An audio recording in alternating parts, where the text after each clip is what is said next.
الحمد لله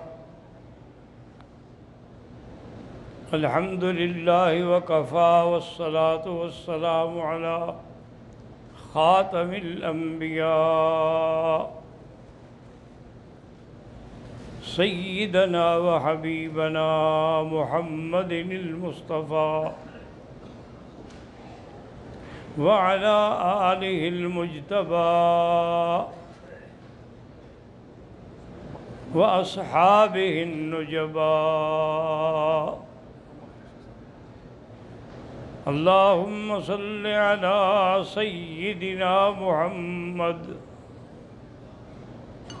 النبي الأمي الهاشمي وعلى آله وأصحابه نجوم الهدى. أما بعد فقد قال الله تبارك وتعالى في القرآن المجيد والفرقان الحميد: أعوذ بالله من الشيطان الرجيم، بسم الله الرحمن الرحيم. إن الذين آمنوا وهاجروا وجاهدوا في سبيل الله أولئك هم المؤمنون حقا لهم درجات عند ربهم ومغفرة ولهم رزق كريم. صدق الله العلي العظيم. قال النبي صلى الله عليه وسلم: اللهم اجعله هاديا مهديا واهد به، أو كما قال النبي صلى الله عليه وسلم.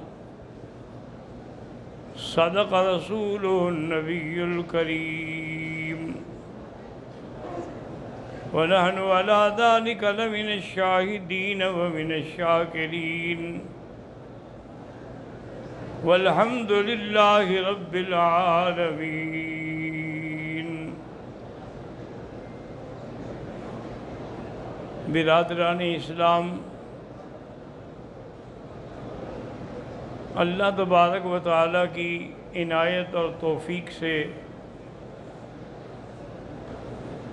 چند یوم سے جو دروس ہیں ان کا تعلق اصحاب رسول اللہ سے ہے، کیونکہ اصحاب رسول اللہ ہی معیار حق ہیں۔ اصحاب رسول اللہ ہی واسطہ ہیں دین کے پہنچانے کا۔ اصحاب رسول اللہ ہیں جن کی شان میں اللہ تبارک و تعالی نے متعدد مقامات پہ ان کی عظمت بیان کی ہے۔ کسی جگہ فرماتے ہیں اولئک هم المؤمنون حقا، ان کے ایمان کی گواہی اللہ دے رہے ہیں۔ اور کسی جگہ اللہ تبارک و تعالیٰ فرماتے ہیں کہ لقد رضی اللہ عن المؤمنین۔ راضی ماضی کا صیغہ، یہ نہیں کہ راضی ہوں گے، راضی ہو گئے۔ اذ یبایعونک تحت الشجرۃ فعلم ما فی قلوبہم، اللہ جانتے ہیں ان کے دلوں میں کیا ہے، سچے ہیں کہ کھوٹے ہیں۔ چونکہ وہ سچے تھے انزل السکینۃ علیہم، تو اللہ نے ان پر پھر اطمینان اتارا۔ اسی طرح اللہ تبارک و تعالی نے دوسرے مقام پہ بھی فرمایا والسابقون الاولون من المہاجرین والانصار والذین اتبعوہم بإحسان رضی اللہ عنہم ورضوا عنہ۔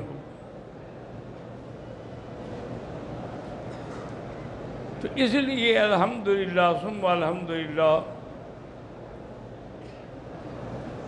اصحاب رسول خصوصاً خلفاء راشدین رضوان اللہ علیہم اجمعین کا ذکر تھا، جو شہادت حضرت علی رضی اللہ تعالیٰ عنہ پر ہم نے کل ختم کیا۔ آج کا درس جو ہے اس کا تعلق حضرت معاویہ رضی اللہ تعالیٰ عنہ سے ہے۔ حضرت معاویہ جو ہیں یہ صخر کے بیٹے ہیں، جن کی کنیت ابو سفیان ہے، اور یہ 5ویں پشت میں حضور صلی اللہ علیہ وسلم کے ساتھ نسب میں مل جاتے ہیں۔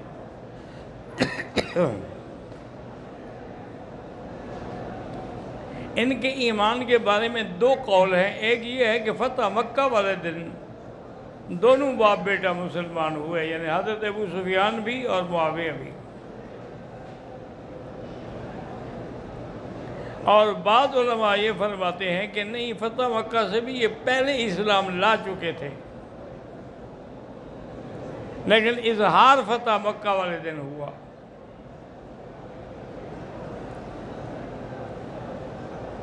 حضرت عباس رضی اللہ تعالیٰ عنہ نے حضور سے خدمت میں عرض کیا کہ حضرت ابو سفیان بہرحال مکے کا سردار ہے،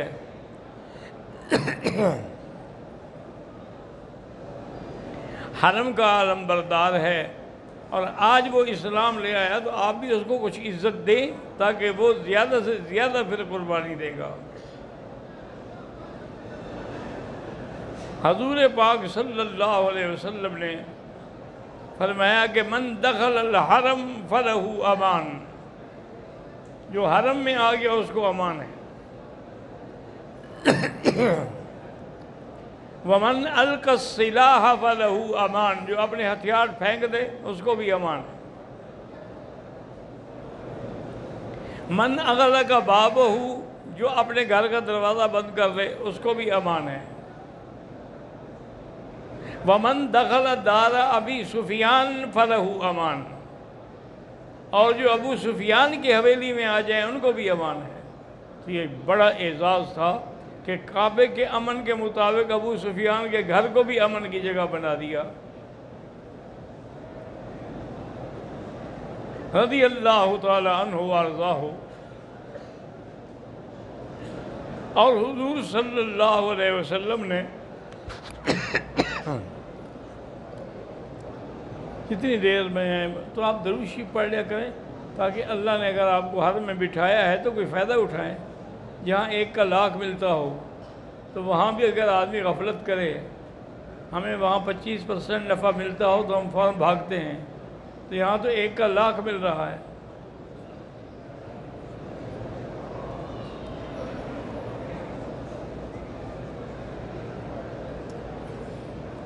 سب سے افضل درود تو وہ ہے جس کو ہم نماز میں پڑھتے ہیں، جس کو درود ابراہیمی کہا جاتا ہے، لیکن اس کے علاوہ بھی اللہم صلی علی سیدنا محمد النبی الامی پڑھا جائے تو وہ بھی الحمدللہ صحیح ہے۔ اسی طرح صلی اللہ علیہ یا محمد، یا رب صلی علی محمد، یا رب صلی وسلم دائما ابدا علی حبیبک خیر الخلق کلہم، جو بھی ہے، جو بھی آپ کو آسانی لگتی ہے، لیکن بہرحال جتنے دن اللہ آپ کو حرم میں رکھے کوشش کریں کہ وہ آپ کا زیادہ سے زیادہ وقت جو ہے تلاوت قرآن میں گزرے، کیونکہ اللہ کے قرآن کو اللہ کے حرم سے بڑی نسبت ہے کہ یہیں تو قرآن نازل ہوا ہے۔ سب سے پہلے قرآن جو اترا ہے تو وہ جبل نور پہ اترا ہے جو مکے میں ہے۔ اقرأ بسم ربک الذی خلق، یہ 5 آیتیں جو اتری ہیں تو مکے میں اتری ہیں۔ تو اس لیے علماء نے لکھا ہے کہ قرآن کو حرمین سے ایک عظیم نسبت ہے، اگر آدمی اس پہ غور کرے اور اپنا وقت جو ہے وہ اسی پہ لگائے۔ آپ نے دیکھا ہے کہ ہمارے عرب بھائی جو ہیں یہ جب بھی کسی بھی نماز کے لیے آئیں گے پہلے ہی اب آتے ہیں فوراً قرآن شریف اٹھا کے پڑھنا شروع کر دیں، کیونکہ اس سے بڑا کوئی وظیفہ ہے ہی نہیں دنیا میں۔ لیکن ہمارے ملکوں میں ایک بڑا عجیب غلط رواج ہے کہ کوئی پیر اگر وظیفہ بتا دے وہ تو پکا پڑھتے ہیں، چاہے وہ کہے ان کو کوئی ایک ٹانگ پہ کھڑے ہو کے پڑھو، اور اگر حضور پاک بتائیں تو اس میں سست ہیں۔ تو یہ نہ کیا کریں، لوگوں کو بتائی ہوئی باتیں جو ہیں کوئی صحیح بھی ہوتی ہیں کوئی غلط بھی ہوتی ہیں، لیکن قرآن پاک کے پڑھنے سے اللہ کی رحمت ہے کہ برکات و ثمرات ہوتے ہیں اور انشراح صدر ہوتا ہے۔ اللہ کے نبی نے حضرت معاویہ کے لیے دعائیں کی، فرمایا اللہم اجعلہ ہادیا مہدیا واہد بہ۔ کتنی عظیم دعا ہے، کتنی مختصر ہے لیکن کتنا جامع ہے، کلام نبی ہے کہ یا اللہ معاویہ کو ہدایت والا بناؤ اور ہدایت یافتہ بنا اور دوسروں کو ہدایت دینے والا بنا۔ حضور صلی اللہ علیہ وسلم کی یہ عظیم دعا ہے جو حضرت معاویہ کے لیے ہے۔ اور اسی طرح ایک دفعہ حضور نے دعا کی اللہم علمہ الکتاب اللہم علمہ الکتاب واحفظ عن الحساب وقہ العذاب۔ یا اللہ اس کو قرآن کا علم عطا فرما اور عذاب سے نجات عطا فرما۔ اور ایک دفعہ حضور نے دعا کی اللہم علمہ الکتاب ومکنہ فی البلاد۔ یا اللہ ان کو قرآن کا علم بھی دے اور سلطنت کرنے کی توفیق بھی دے۔ ویسے خدا کی شان ہے کہ حضرت معاویہ رضی اللہ عنہ ماشاءاللہ سرو قد تھے اور انتہائی خوبصورت تھے، اور ان کا چلنا جو تھا نا انتہائی وقار کے ساتھ تھا۔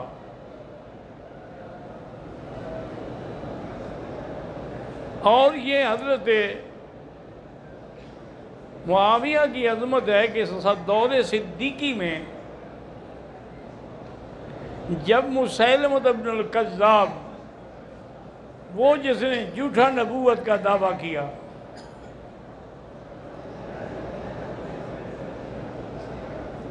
ایک آپ کے ملک میں بھی ہے نا مسیلمہ الپنجاب قادیانی،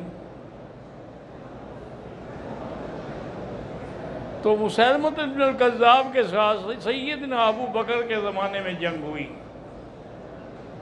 اس میں حضرت معاویہ بھی تھے اور وہ وحشی بھی تھا جس نے دور اسلام میں حضرت حمزہ کو شہید کیا تھا۔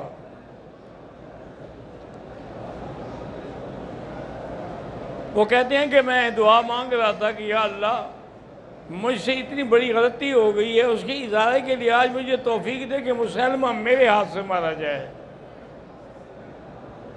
تو بہرحال اس نے آ کے مسلمہ پہ تلوار ماری، لیکن اس کو اچھے طریقے سے قتل جو ہے وہ حضرت معاویہ نے کیا ہے۔ تلوار لگی لیکن ابھی وہ زندہ تھا۔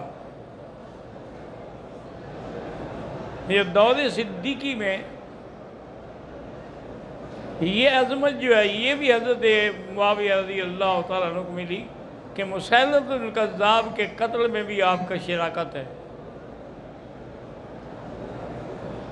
اسی طرح دور صدیقی دور فاروقی میں یعنی حضرت عمر کے دور خلافت میں انہوں نے فرمایا انہوں نے لکھا کہ ان کے بھائی تھے، ان کا نام تھا یزید ابن ابی سفیان، ان کا نام ہے نا معاویہ ابن ابی سفیان، بھائی تھے، اس کا نام تھا یزید ابن ابی سفیان۔ وہ بڑے تھے تو بظاہر سلطنت اقتدار ان کے ہاتھ میں تھا۔ ان کو لکھا حضرت عمر نے کہ کیسریہ کا جو علاقہ ہے نا، جہاں عیسائیوں کا بے انتہا زور ہے اور وہ بہت بڑا علاقہ ہے، جس میں لاکھوں بازاریں تھیں، اس علاقے کو فتح کرو، وہ فتح نہیں ہو رہا۔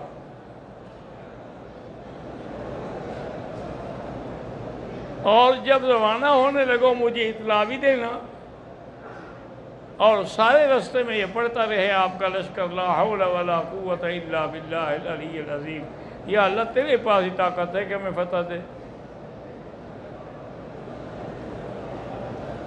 تو اس لشکر میں بھی قیادت جو ہے وہ تو یزید ابن ابی سفیان کے پاس تھی، لیکن ہراول دستے کا امیر جو ہے وہ حضرت معاویہ تھا۔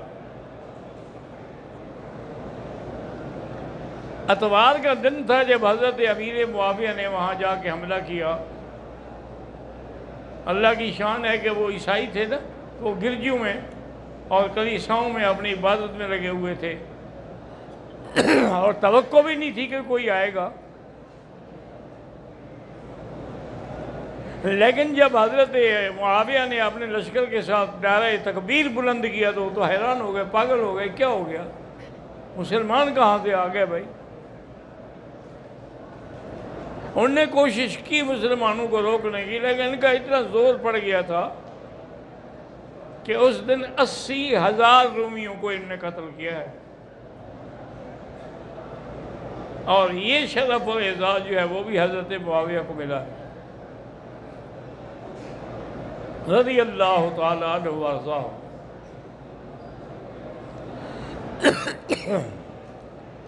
ایک دن حضور حضرت عبادۃ بن صامت رضی اللہ تعالیٰ عنہ کے گھر میں سو رہے تھے۔ ان کی بیوی ام حرام جو ہیں وہ بھی موجود تھیں۔ وہ کہتی ہیں کہ میں تو جاگ رہی تھی، حضور آرام فرما رہے تھے، تھوڑی دیر کے بعد حضور جاگے، جب جاگے تو مسکراتے ہوئے اٹھے، تو میں نے کہا اضحک اللہ سنک یا رسول اللہ، اللہ آپ کو ہمیشہ مسکراتا ہوا رکھے، کیا وجہ کیا ہے خوشی کی؟ انہوں نے فرمایا مجھے خواب میں دکھایا گیا ہے کہ میری امت کے لوگ ہیں، انہم فی البحر، کہ وہ دریا کے اندر سواری تختے پہ بیٹھ کے سفر جہاد کے لیے نکل رہے ہیں، اور وہ ایسے بیٹھے ہیں جیسے بادشاہ بیٹھے ہوتے ہیں، اور اللہ نے یہ بھی بتایا ہے کہ کہتا ہو جب ان سب کے لیے جنت واجب ہو گئی ہے۔ تو بیوی نے کہا حضور دعا مانگے اللہ مجھے بھی ان میں شامل کر دے، اور انہوں نے اللہم اجعلھا معہم، اس کو بھی ان کے ساتھ شامل کر۔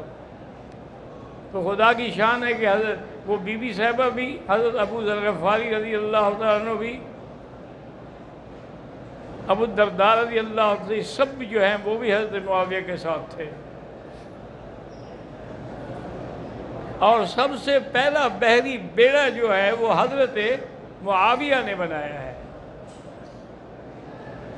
کیونکہ جب تک بحری بیڑا نہ بنے اس وقت تک وہ بحری جنگ جو ہے وہ نہیں ہو سکتی تھی کہ دریا کیسے عبور کریں۔ تو آپ نے بحری بیڑا بنایا، اور بڑی دور دور سے آپ نے لکڑیاں منگوائیں، کاریگر بلوائے، بہرحال الحمدللہ وہ بیڑا تیار ہو گیا، اور وہ پہلا بیڑا ہے جس کی قیادت جو ہے وہ تو یزید ابن سفیان کے پاس تھی، لیکن ہراول کے امیر جو ہیں وہ حضرت معاویہ تھے رضی اللہ تعالیٰ عنہ وارضاہ۔ حضرت معاویہ نے اتنی جنگیں لڑی ہیں کہ ایک انگریز مورخ ہے گبن، اس نے ایک کتاب لکھی ہے 22 جلد کی، جس میں صحابہ کے فتوحات ہیں، اس میں 7 جلد صرف حضرت معاویہ کے فتوحات ہیں۔ اور اس نے لکھا ہے کہ حضرت معاویہ نے تقریباً آدھی دنیا پہ حکومت کی ہے۔ تو انہوں نے کہا جی آدھی دنیا کا، انہوں نے کہا کہ چونکہ 1,64,00,000 میل ہے کل دنیا، اور ان پر آدھے پر 64,00,000 پہ حضرت معاویہ کی حکومت تھی، تو لہذا آدھی دنیا پر تو حضرت معاویہ نے سلطنت کی ہے۔ اور حضرت معاویہ میں بڑا علم بھی تھا، حلم بھی تھا، حوصلہ بھی تھا، اور اتنے بڑے اقتدار کے بعد سادگی بھی تھی، تواضع بھی تھی، کہ آپ نے، ایک صحابی کہتے ہیں میں نے دیکھا کہ آپ سوار ہیں اور آپ کا خادم آپ کے پیچھے اسی اونٹ میں بیٹھا ہوا ہے، اور آپ کا قمیض جو ہے آگے سے پھٹا ہوا ہے اور اس کو ٹانکے لگے ہوئے ہیں۔ ایک دوسرے صحابی کہتے ہیں کہ میں نے دیکھا کہ آپ جمعہ کا خطبہ پڑھانے کے لیے ممبر پہ آئے لیکن کپڑے کو ٹانکے لگے ہوئے۔ اتنا بڑا آدمی، اتنے بڑے فتوحات، اگر وہ چاہتا تو وہاں تو ریشم کے تھان کے ڈھیر لگ جاتے، لیکن طبیعت ہی نہیں تھی، تقاضا ہی نہیں تھا۔ اور حضور سے عشق کا یہ عالم تھا کہ جب بھی وہ مدینے آتے تو بی بی عائشہ کی خدمت میں حاضر ہوتے اور کہتے کہ اماں مجھے حضور کا کوئی کپڑا دکھائیں، تو بی بی صاحبہ کے پاس چادر بھی تھی، وہ دکھاتی، اس کو چومتے، سر پہ رکھتے، پھر اس کو پانی میں بھگو کے وہ پانی جو ہے وہ نچوڑ کے ایک بوتل میں بند کر لیتے، یہ میں ساتھ لے جاؤں گا۔ اسی طرح حضور صلی اللہ علیہ وسلم کے ناخن بھی ان کو ملے، تو انہوں نے وصیت میں یہ لکھا تھا کہ مجھے کفن تو اسی چادر میں دیا جائے جو حضور پاک کی ہے، اور میری آنکھوں پر حضور کے وہ ناخن جو ہیں وہ رکھ دیں، پھر مجھے دفن کر دیں۔ اللہ تبارک و تعالیٰ میرے ساتھ ضرور مہربانی فرمائیں گے۔ اسی طرح اہل بیت سے بھی آپ کا عشق تھا کہ حضرت علی کے بعد حضرت حسن خلیفہ بنے۔ حضرت حسن کو حضرت علی نے کہا تھا کہ بیٹا حالات ایسے ہیں، میرا مشورہ ہے اگر معاویہ چاہے تو صلح کر لینا۔ اور حضور پاک نے بھی فرمایا تھا، ایک دن حضرت حسن گزرے، حضور نے فرمایا ان ابنی ھذا سید، یہ میرا بیٹا سردار ہے، لعل اللہ ان یصلح بہ بین فئتین عظیمتین، انشاءاللہ اس کے ہاتھ پر دو بڑی مسلمانوں کی جماعت کی صلح ہوگی۔ یہ حضور نے پہلے بھی پیشین گوئی کی تھی۔ تو حضرت حسن نے اپنے بھائی حضرت حسین سے مشورہ کیا، مشورہ کرنے کے بعد آپ نے حضرت معاویہ سے صلح کر لی۔ تو اب حضرت معاویہ باقاعدہ یعنی خلیفہ بن گئے۔ پہلے تو خلیفہ حضرت حسن تھے نا، آپ کی خلافت کا دور ابھی نہیں آیا تھا، لیکن جب انہوں نے اپنا حق چھوڑ کے ان کو دے دیا تب آپ خلیفہ بن گئے۔ اور اتنا احترام کرتے تھے کہ جب بھی حسن اور حسین تشریف لے جاتے تو 2-2 لاکھ روپے کا عطیہ ان بھائیوں کو دیا کرتے تھے۔ اور جو نوجوانان تھے اہل بیت کے، جیسے حضرت حسن ہیں، حضرت حسین ہیں، اور اسی طرح عبداللہ ابن عمر ہیں، عبداللہ ابن زبیر، ان سب کے بھی انہوں نے وظیفے مقرر کیے ہوئے تھے، کسی کا 2 لاکھ، کسی کا 1 لاکھ، جو سب کو ملتا تھا۔ اللہ تبارک و تعالیٰ نے اسی دوران میں جب ان کا جھگڑا چل رہا تھا حضرت علی کے ساتھ، اور یہ جھگڑا یاد رکھو کوئی عقیدے کا نہیں تھا، اسی لیے حضرت نے کہا تھا کہ ربنا واحد و نبینا واحد و دیننا واحد، ہمارا رب بھی ایک ہے، دین بھی ایک ہے، نبی بھی ایک ہے۔ یہ تو ایک فکری اختلاف ہے، ہم کہتے ہیں کہ ذرا صبر کر کے جب ہمارے ہاتھ پاؤں مضبوط ہو جائیں گے تو پھر قصاص لیں گے عثمان کا، لیکن حضرت معاویہ کہتے ہیں کہ فوری قصاص لو، جتنا دیر کرو گے یہ اور پھیل جائیں گے، ان کو ابھی سے دبا دیا جائے۔ یہ ایک اختلاف تھا، اور یہی اختلاف تھا بی بی عائشہ سے۔ نعوذ باللہ، کو عقیدے کا اختلاف نہیں تھا۔ اسی دور میں شام کے بادشاہ نے خط لکھا حضرت معاویہ کو کہ میں نے سنا ہے کہ آپ کی بڑی مخالفت ہے، تو اگر آپ میرا ساتھ دیں تو میں حملہ کرتا ہوں اور مدینے پہ قبضہ کرنے کے بعد پھر میں ساری سلطنت آپ کو دوں گا۔ تو حضرت علی رضی اللہ عنہ، حضرت معاویہ نے اس کو لکھا کہ یا ابن الکلب، کتے کے بچے، تم مجھے ڈراتے ہو،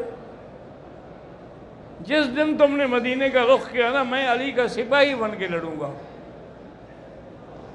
اور ہم تیری سلطنت کا ریزہ ریزہ کر دیں گے۔ اللہ کی شان ہے، اس پہ اتنی دباؤ پڑا کہ پھر اس نے وہ حملے کا ارادہ ہی بدل دیا۔ سیدنا معاویہ رضی اللہ تعالیٰ عنہ کی عمر 74 سال تھی، حضور صلی اللہ علیہ وسلم کی بعد 34 سال بعد پیدا ہوئے، اور 22 رجب کو آپ کی وفات ہوئی، اور آپ کا جنازہ جو ہے وہ ضحاک ابن قیس نے پڑھایا، اور وہیں شام میں آپ کو دفن کیا گیا۔ لیکن روافض نے، شیعہ نے، نعوذ باللہ، اسی تاریخ کو اس خوشی میں کہ معاویہ کی موت ہے، انہوں نے ایک رجب کے کونڈے کے نام سے 22 رجب کو وہ خیرات پکاتے ہیں، اسے کونڈے کہتے ہیں، اور وہ کہتے ہیں کہ یہ اس لیے ہیں کہ امام جعفر صادق کی وفات ہوئی تھی اسی تاریخ کو، تو ان کی وجہ سے ہم کرتے ہیں۔ حالانکہ امام جعفر صادق کی وفات رجب میں ہوئی نہیں، اور 17 رمضان کو فوت ہوئے تھے، لیکن بعض اپنی بات میں پردہ ڈالنے کے لیے وہ یہ بناتے ہیں، اصل وہ حضرت معاویہ کی موت کی خوشی مناتے ہیں۔ اس لیے علماء نے لکھا ہے کہ ان کی دعوتوں پہ شریک ہونا یا ان کی وہ پکائی ہوئی چیز جو ہے اس کو کھانا بالکل حرام ہے، اور ہر مسلمان کو بچنا چاہیے اور اجتناب کرنا چاہیے۔